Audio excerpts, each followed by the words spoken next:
All right, welcome back to the channel. If you're not a fan, come back for the next one. Trailer for Big Trouble in Little China, some Hanabi, a bunch of stuff. Leo, but right now it's going to be Tucker. I got down below in the description is the first three. I've listened to all of them. I figured I'd keep going. Hey, it's Tucker Carlson. On Tuesday afternoon, the Biden administration had Donald Trump arrested. It was a pretty big news story. You may have seen it. Just before 9 p.m. that night, as part of its coverage, Fox News ran two live video feeds next to one another. On the right, Donald Trump addressed his supporters in New Jersey. On the left, Joe Biden spoke at an event for the Secretary General of NATO in Washington. Beneath those videos at the bottom of the screen, Fox's banner read this way, quote, "Wannabe dictator speaks at the White House after having his political rival arrested." Those words were up for less than 30 seconds, but the effect was immediate. Inside Fox, the women who run the network panicked. First, they scolded the producer who put the banner on the screen. Less than 24 hours after that, he resigned. He'd been at Fox for more than a decade. He was considered one of the most capable people in the building. He offered to stay for the customary 2 weeks, but Fox told him to clear out his desk and leave immediately. Then the company issued a public apology for the 27-second-long wannabe dictator line. Quote, "The chyron was taken down immediately," Fox's PR department said, and then added ominously it was, quote, "addressed." That was all true, but it was not enough to save Fox News from the ensuing scandal. For a time in the rest of the media, Fox's assessment of Donald Trump's arrest seemed to overshadow Trump's arrest itself. Suggesting that Biden is a dictator, declared the Washington Post, quote, "crossed the line." Alexander Vindman agreed strongly. Vindman is the perennial MSNBC guest and full-time Ukraine promoter you may remember from Russiagate. On Twitter, he demanded that the Pentagon pull Fox News from all military bases. It is, quote, "absolutely unacceptable for American Forces Network to carry programming that directly, spuriously, attacks the Commander-in-Chief of American Armed Forces," Vindman wrote. In other words, Joe Biden must ban all criticism of himself because that's what non-dictators do. John Cusack went further still. For the crime of calling Biden a dictator, Fox should be shut down. God, it breaks my heart. I just think he's a great actor, and it's too bad his politics. Hey, you know, but that's okay. All opinions are for entertainment purposes. He can speak. I just think, I guess we're supposed to forget everything that was said during the Orange Man's presidency. He deserved it. This guy can't stop touching people's kids and shit. And just the other day, right? Cop that feel. Class act there. We should protect it. John Cusack went further still. For the crime of calling Biden a dictator, Fox should be shut down, wrote the 80s era movie star. Quote, "the government has to take..." To be fair, he's a bigger actor than that. See, I'm not a hater. I also think this is a comedy program. That's it, right? A comedy for the not so thin-skinned. Away their broadcasting license, and so on. It was all over the internet. Democrats were very, very angry. But why were they angry? If the banner on Fox was false, why the hysteria? Lies don't seem to bother anyone anymore. If some cable news producer had called Joe Biden a genius or accused him of being secretly Sudanese, would anyone be yelling about it? Would Fox News have apologized for it? Probably not. But calling Joe Biden a wannabe dictator, that stung. So you've got to wonder, if you're being honest with yourself, is Joe Biden a wannabe dictator? That question came up yesterday at the White House briefing. Here's how it went. Last night, Fox News ran a chyron that referred to the president as a wannabe dictator, and I'm wondering if the White House has any comment on that. So look, there are probably about 787 million things that I can say about this. It's too bad she wouldn't pick at least one of them 780 million. It's funny. That was wrong about what we saw last night, but I don't think I'm going to get into it.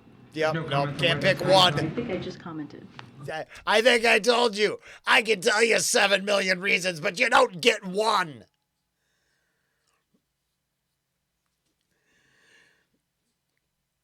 There's 7 million reasons, but you don't get one. Oh, no comment necessary. Of course Joe Biden's not a wannabe dictator. Just because he's trying to put the other candidate in prison for the rest of his life for a crime he himself committed doesn't mean he has a totalitarian impulse. Come on, that's absurd. It takes a lot more than jailing your political rivals to earn the title wannabe dictator. That's the consensus in Washington tonight. And in some ways, for once, the consensus may be right. It is not a small thing to be a wannabe dictator. It's quite a process. Now, I will I'd like to acknowledge that I think from this point on, a lot of Canadians who still enjoy Tucker, ignored Sniffer in Chief and went to Trudeau and his WF alliances and the wonders of his transformation up there, the Canadian transformation. But hey, you could all go to a room and get put down if you're sad. So a lot of steps. First off, there is the money. The one thing that all dictators have in common is they enrich themselves and their families, their tribe, even as the countries they govern grow steadily poorer and more desperate. They take kickbacks from businesses and from other dictators. They use the official functions of their government to funnel cash to themselves. They don't bother to hide the fruits of this. They live in garish mansions with big lawns, far from the teeming cities, even as their own citizens languish in growing poverty, in some cases literally living in tents on the street. So they don't really hide it, it's all pretty blatant. And ordinary people resent it. Of course they do, and wannabe dictators know they resent it, but they don't care. There's nothing the population can do about it in a dictatorship. It's no longer possible to fight injustice in a system like that. People can't gather in large numbers to protest the rule of the dictator. If they try that, they'll be arrested by his state security services, even years after the fact. A visit from men in body armor at the breakfast table. That happens. And if citizens persist in believing they can gather in groups to protest, they may be shot to death, a bullet to the throat. And then, just to make the humiliation complete, to make the lesson gin clear to everyone else watching, their relatives can be arrested for daring to complain that their children were killed for complaining. That actually happens in some places. Ask Ashley Babbitt's mother. Here she is in handcuffs. Now, to be fair, now I think this is a whole just a joke, but it's more than complaining. Tucker, I'll be fair. Like once again, I don't believe we're getting gospel here. I think we're getting stuff to look into. I think I love this so much because it's like slapping on the tinfoil hat. And I would say I actually mourn for Ashley Babbitt, but at the same time, I mean, it's too bad she tried to get through that doorway.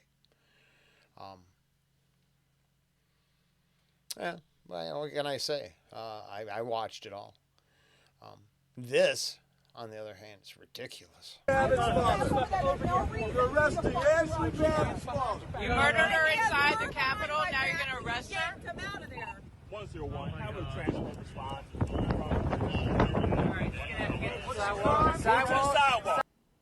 So don't be like Ashley Babbitt's mother, much less like poor Ashley Babbitt. She's dead now. That's the message a wannabe dictator would send. And by the way, it's not just public protest that would be banned in a dictatorship. You wouldn't be allowed to complain from your own home. Unauthorized opinions expressed on the internet would be censored. Go too far, press too deep, tell too much truth, and they'll just erase your opinions. They have no choice, really. It's a matter, as they say, of trust and safety. You must trust the leader, or else you will jeopardize his safety. Not that you really can jeopardize his safety at this point. The leader has nuclear weapons, and you don't. He'll remind you of that from time to time. And in any case, you're in the process of being disarmed anyway, along with everyone else who has shown questionable loyalty to the leader. Those who support the regime can keep their weapons and use them freely, including on public transportation. That's a core civil right for them. But for those who dissent from the program, self-defense is an unaffordable privilege. Turn in your guns, Mr. and Mrs. Peaceful Opposition. You're a danger to society, and we know who you are. Yeah, I hear you can't protect anybody on the subways in New York now. And I hear there's another one. Now, I don't know. All opinions for, Damn. I had to put that someplace better. I'm not, don't quote me. But yeah, I thought it was just another one, and they'll charge the person. I did not think. This is why, hey, I am resentful. Because it turns out my entire youth, criminals were not honored and protected. And it cost me everything to be a criminal. I admit that.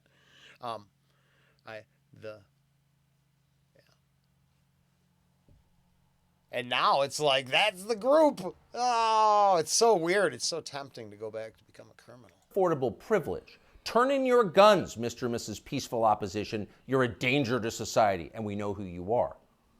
And in fact, the wannabe dictator does know who they are because he knows everything. Technology has made him all-seeing. A report in Wired magazine just this week revealed that the highly non-dictatorial Biden administration is busy tracking the phones of millions of Americans. I would say they were doing that long before Biden got. I would say they collect data as the phone technology allows them to collect data. And as a crazy person, what was it? What video game generation where they map the insides of the houses? That's when I kind of went off the deep end. Now, I don't know if it's true. It's, I strap on my tinfoil hat to talk about it. But it was at this whatever level, I don't remember what Gen Tech it is, okay? It's not now. We're past it. But it was they'd even use that shit, the 360 or the laser in the house for paranormal activity and one of those. But I heard the tinfoil hat conspiracy was that they had the outside, right? They had everything. So what they wanted next was to be able to get their strike team from the base to your front door to where you were. So they wanted to know the inside of your homes. So they get there so they can have your blueprint to your home. If they're, now if you're the bad guy, yay, seems like a good plan. If it's thought crime they're going after, or book rounding up for burnings, then it's pretty dystopian technology, right? So, yeah, no, I wouldn't put it on the. See, I'm a fan, but it's not on the. It's on the alphabet agencies, not the current administration. Pretty sure we've been in this shithole slide for a long time, not just the last couple of years with the sniffer toucher guy. Week revealed that the highly non-dictatorial Biden administration is busy tracking the phones of millions of Americans without their knowledge and without bothering to get a warrant. And at the same time, the same non-dictatorial administration is stockpiling a massive trove of damaging information about these same Americans, to be used at some point, we are sure, for entirely noble purposes. So the administration now knows everything: where you spend your days, who you talk to, what you think, your porn habits. Not a big deal. No. The administration already knows what you buy, of course, because they've leaned on the big banks to turn over your confidential credit card information. Not because anyone here is a wannabe dictator, to be clear, but just because. It's nice to have that information, just in case, in the words of the Fox News PR department, a situation arises that needs to be, quote, addressed. It's all totally normal. It's not a dictatorship, okay? It's Minority Report. It's the whole pre-crime. And I, again, will say this because it was, the head of Google that said, no, we can't read your mind yet. But wait. I mean, wink, wink, nudge, nudge. They said years ago, they want to know what you're thinking before you think it. And when you've seen the first commercial about something you thought about and not just said, you'll know it's here. They'll have your patterns down so good. They'll know what you want before you do. They'll know you're going to go use the can 2 minutes before you got to knock at the back door. But in the end, the main reason Joe Biden is not a wannabe dictator is because he just does not fit the profile as a man. Dictators have that look. You know one when you see one. Dictators build cults of personality around themselves, and they use those cults to deny the glaringly obvious. In his later years, to name just one example, North Korean dictator Kim Il-sung developed an enormous baseball-sized tumor on the back of his neck. It was huge. It was grotesque. It was right there. You couldn't ignore it. You couldn't possibly not see it. Like But in North Korea, smuggling state media grapefruit. did ignore it. They pretended it didn't exist. And so, in some important sense, Don't it didn't. see it. If a tumor grows on a neck but no one acknowledges it, is it really there? It didn't make a noise. That's the point of that. That's the moral of that story. It's like a couple hands in the bush and, trying to give someone the bird. Thankfully, nothing like that is happening in our country or ever will. If Joe Biden ever developed some profound physical or medical problem that was obvious to everybody, journalists would say something. This is not North Korea. We don't have state media here. If Joe Biden was, say, incapable of completing a full sentence, or mistook his sister for his wife, or suddenly started falling down in public for no reason, the New York Times would report on that and then get to the bottom of what was actually happening. That would be its duty in a free country like ours. It's not like they would cover it up. The very idea of a cover-up sounds like a conspiracy theory, a dangerous one, actually, so stop it. And by the way, if Joe Biden was a wannabe dictator, he'd have the family to match. All dictators do. Saddam Hussein had Uday and Qusay. They were princelings who lived above the law, indulging their most decadent fantasies with total confidence they would be never held to account by the police. As the sons of a dictator, they knew they could do exactly what they wanted, and so that's what they did. There's no one like that around Joe Biden. He doesn't have weird sex scandals at the heart of his family that no one in the media will ever talk about. He doesn't have a ne'er-do-well former nightclub-owning brother who's made a living for 30 years by being related to him. Not at all. That's dictator stuff. Joe Biden doesn't award ridiculous inflated titles to his relatives that the media are then required to take seriously. He doesn't call people doctor who didn't go to medical school and then force you to nod along like it's real when everyone knows it isn't. Nicolae Ceausescu did that with his wife Elena. Joe Biden would never do that. Nor does Joe Biden dress like a dictator. He doesn't do photo ops in mirrored sunglasses driving a sports car to convince you that he isn't frail and senile, but instead powerful, virile, and wise. That's just not his style. If Joe Biden was a dictator, he'd be wearing epaulets and carrying a tasseled riding crop, and he isn't yet, so calm down. If he was a dictator, Biden's speeches would look like Nuremberg rallies, a blood-red backdrop, armed soldiers by his side, screaming about crushing his eternal enemies. Honestly, Biden did come close to that one time last September at a speech in Philadelphia. But it wasn't in any sense dictatory. It was necessary. As MSNBC assured us at the time, quote, dictatory. Sorry, but I'm really thinking of, was it the cable guy? The tater, all them tater, yep. Dictator. Yep. Biden aimed to showcase his faith in the military apparatus and its ability to back the democratic order. See, it was about democracy, not dictatorship. No cause for alarm. He is not a dictator. A dictator would stockpile ammunition for his own bureaucrats, including his tax collectors. He'd redefine the legal code to make disloyalty to the regime the most serious crime. He'd claim dominion over the most intimate parts of his citizens' lives. He defined what attitudes they were allowed to have about sex and religion and how to raise their families. He would even, in his final grandiose stage of dictatorship, claim ownership of their children. And Joe Biden wouldn't do that. And to prove he would never do that, Biden just this week released this video. These are our kids. These are our neighbors. Not somebody else's kids, they're all our kids. And our children are the kite strings that hold our national ambitions aloft. It matters a great deal how we treat everyone in this country. Yeah, but I mean, that kite string analogy's poor because if you're going to constantly keep flying your shit in the lightning storm, you deserve to get stung. And I can't. I would have actually wanted to teach my kids better. I'm just saying. I just think, I mean, isn't it up to me to decide the level of morality my children has, not society? What if you think society is slowly or rapidly decaying into, despair and well, then I would want to be in charge of that. not, you know, not a dictator. Is aloft. It matters a great deal how we treat everyone in this country. Oh, that's true, though. That part's true. LGBTQ Americans, especially children, you're loved, you're heard, and this administration has your back. That's confusing. See? Joe Biden isn't saying your children belong to him like a dictator would.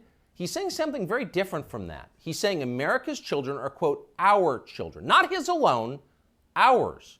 You share your children with Joe Biden evenly, right down the middle, with alternating weekends. You've got joint custody with Joe Biden, and you can thank heaven that you do. A nation is like a family. Every family has a head, a father. That's Joe Biden, our nation's father. And this, ladies and gentlemen, is now his fatherland. Just don't call it a dictatorship. We'll have to issue a statement disavowing you. Wow. Bam! What a... Young people say the news... That's inside. I think it's just political comedy. That's a great punchline. I listened to the other side say that for so fucking long. It's about time I get to see it come out of the other side for once, because hey, this channel, all opinions are for entertainment purposes only, but I do personally believe we've been in a coup since the police station in Minneapolis was allowed to be burned. Said it. I'll keep saying it. I think it's true. I really do. Dan, I'm not the only one. Later. Tater.